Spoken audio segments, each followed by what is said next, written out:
When alkenes are treated with dilute sulfuric acid, they undergo electrophilic addition of water to produce alcohols. The reaction will go through carbocation intermediates, with tertiary being favored over secondary when unsymmetrical alkenes are employed. This will then lead to mixtures of regioisomeric alcohol products. The overall pathway to the alcohols is reversible, however the products are favored at lower temperatures and in dilute acid.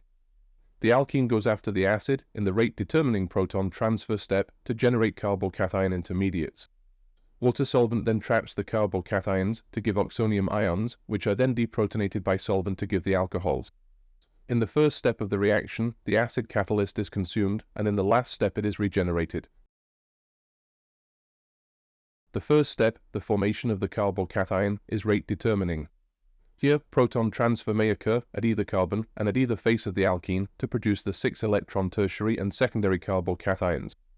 The tertiary pathway will be preferred due to significant electron donation from the 9 adjacent beta bonds in the form of hyperconjugation. This selectivity is referred to as Markov-Nikov addition, in which the major product will arise via the more stabilized carbocation intermediate.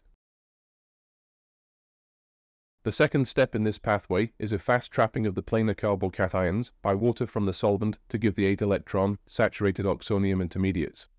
In the case of the tertiary cation, which is not prochiral, attack occurs to give a single tertiary oxonium ion that is symmetrical and not chiral.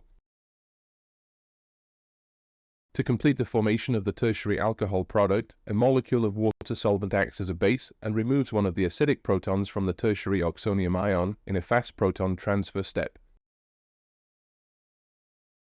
Since addition of proton to the alkene in the first step also gave a prochiral secondary carbocation, those intermediates are attacked by water, which results in a mixture of two stereoisomers. The nucleophile donates into either side of the p orbital that constitutes the positive charge, thus resulting in both an antiomeric outcomes. This will mean that a racemic mixture of secondary oxonium ions will result.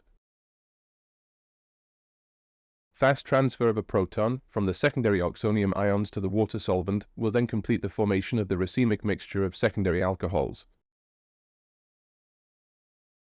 Overall, the reaction of aqueous sulfuric acid with alkenes is known to go through carbocation intermediates to give alcohols. When the starting material is unsymmetrical, regioselective addition is observed, with the major product arising through the more stabilized intermediate. Stereochemical issues arise in the products if the alkene and intermediate have the potential to be flat and prochiral. Here the major isomer is symmetrical and not chiral, while the minor regioisomer is a racemic mixture of chiral alcohols.